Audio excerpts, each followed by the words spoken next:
কে মাধবপুর উপজেলা মহিলা আওয়ামী লীগের সভাপতি যিনি আছেন রোকেয়া আক্তার আপা, উনি ওনাকে প্রাইমারি স্কুলে শিক্ষক পদে নিয়োগ দিবেন বলে, চাকরি দিবেন বলে ওনার কাছ থেকে 7 লক্ষ টাকা নিয়েছেন এবং চাকরি দিতে পারেননি। এবং কিছুদিন আগে উনি 1 লক্ষ টাকা ব্যাক করে ওনাকে দিয়েছেন, বাকি টাকাগুলো দিচ্ছেন না। প্রতিনিয়ত ওনাকে বিভিন্নভাবে হুমকি দিচ্ছেন যে যদি উনি কাউকে ঘটনাটা বলে উনি ওনার ক্ষতি করবেন।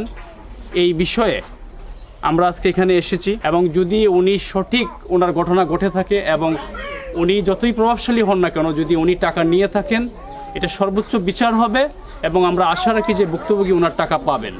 আমরা এখন বর্তমানে ভুক্তভোগীর যে বাড়ি আছে সেই বাড়িতে আমরা অবস্থান করতেছি। আমরা এখান থেকে আরও এলাকার জনগণ আছে, আমরা সবাইয়ের সামনেই আমরা কথাগুলো বলতেছি বা যতটুকু মোটামুটি তথ্য আমরা এখানে পেয়েছি।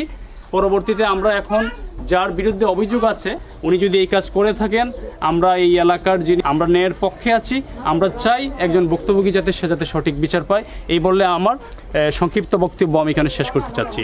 আসসালামু আলাইকুম।